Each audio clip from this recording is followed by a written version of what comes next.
Солнце, Шиллинг, Фип. Это маленький список тех, кто когда-то бывал здесь прилично.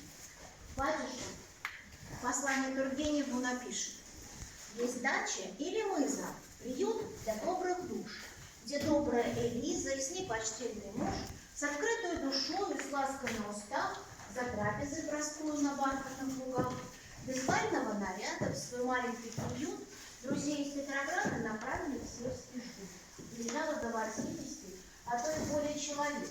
Но в таком количестве на именины Елизаветы Марковны, которую очень любили и называли душой правительского общества.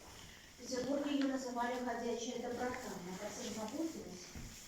И Елизавету Марковну очень любили. Не сразу Алексей Николаевич обрел свое семейное счастье. В течение 5 лет маменька Калинина, помните, Болтунская уроженка, да, старинный дворянский род, не давала своего благословения на брак с Елизаветой Марковной.